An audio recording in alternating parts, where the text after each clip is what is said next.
Welcome to Odisha old tech YouTube channel. जदि आप आम चैनल को प्रथम आसछंती दयाकोरी चैनल सब्सक्राइब बटन क्लिक करी निश्चय चैनल को सब्सक्राइब करेंगे। वीडियोटी भल लगे निश्चय वीडियोटी को लाइक करेंगे, पाखे लाइक बटन दबाई लाइक करेंगे। कमेंट बॉक्स में निजर मतामत मत कमेंट देवे। वीडियोटी को निश्चय शेयर करेंगे और शेष पर्यटन देखा भूलें जहाद्वारा आप प्रतिदिन एमती नुआ नुआ अपडेट पाइपर। तो जो पेंशनर जो अवसरप्राप्त कर्मचारी बा पेंशनर बा पेंशन भोगी अच्छा से कहीपर गोटे खुशी खबर। तो जो पेंशन वृद्धि उपर आम आज आलोचना करवा जो थे कि कौन रही आज गुरुत्वपूर्ण खबरटी आम देखा। दयाकोरी वीडियोटी को शेष पर्यटन देखिए जहाद्वारा आप संपूर्ण खबर विषय सूचना पाइपर। तो आसन देखो होली पूर्व बढ़ केन्द्र जो पेंशनर महंगा भत्ता जो आप जाथे जोटा गोटे बाहरी आर्टिकल बाहरी पेपर आर्टिकल जोटा कि होली पूर्व अर्थात गत काली आसंता काली होची होली। तो आज हे तो सरकार से विषय घोषणा करिपारंती।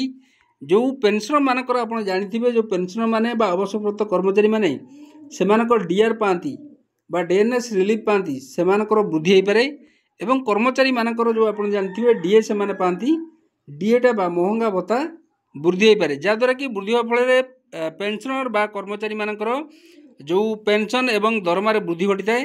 तो केंद्र सरकार चलित सप्ताह होली पूर्व जो महंगा भत्ता बा डीए डीआर आप जानते जो कर्मचारी माने एवं पेंशनर माने कर्मचारी माने डीए एवं पेंशनर माने डीए डीआर पाती तो वृद्धि घोषणा करिपारंती बोली आशा करा जाउची।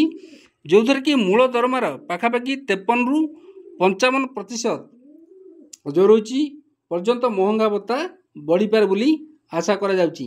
एहा द्वारा प्राय 12 नियुक्त केंद्र सरकारी जो कर्मचारी अछंती बा पेंशन भोगी मध्य अछंती सेमाने उपकृत हेबे।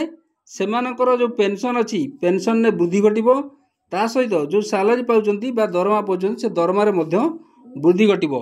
तो यहाँ गोटे गुरुत्वपूर्ण घटुला गोटे वर्ष रे केंद्र सरकार 2 थर महंगा भत्ता वृद्धि करथांती।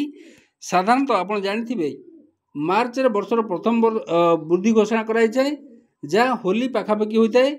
यह जनवरी पिछला भाव लागू होता है आपको पिछला भाव एरियर मध्य प्रदान करा सेहीपरि द्वितीय वर्ष द्वितीय वृद्धि अक्टोबर रे दीपावली समय होता है जहाँ जुलाई रु पिछला भाव आप जानते लागू होता है। तो जो सप्तम वेतन कमिशन हार जो दरमा एवं पेंशन पाउचंती ता उपरे सरकार डीए एवं डीआर वृद्धि घोषणा करथांती जोटा कि कर्मचारी मानक पई एवं पेंशनर मानक पई गोटे खुशी खबर।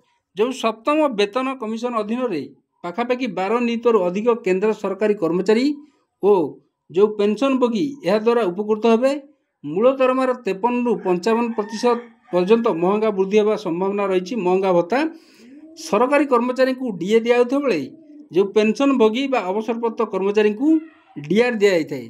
साधारणतः कैबिनेट बैठक बुधवार अनुष्ठित हो आगामी बैठक में महंगा भत्ता वृद्धि नहीं आलोचना होगा संभावना रही। किंतु आप जानिथिबे सरकार को निष्पत्ति उपर एटा निर्भर करे। तेबे प्रधानमंत्री नरेंद्र मोदी अध्यक्षतार अनुष्ठित कैबिनेट बैठक में एने चूड़ांत निष्पत्ति नियाजे बोली आशा कराउची।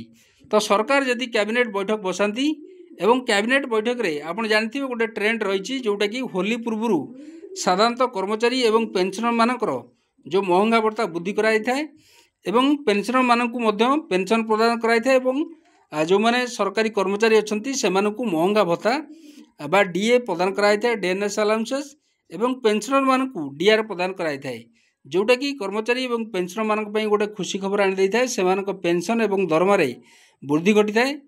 तो आप जानिथिबे तो सरकार उपर निर्भर करे जे सरकार केबे एटा घोषणा करिवे। तो आज एटा गोटे गुरुत्वपूर्ण खबर थिला। जदि आपन खबरटी भल लागिला दयाकर निश्चय हम चैनल को सब्सक्राइब करेंगे, वीडियो को लाइक करेंगे जहाद्वारा कि प्रतिदिन आप एमती नुआ नुआ अपडेट पाइपर।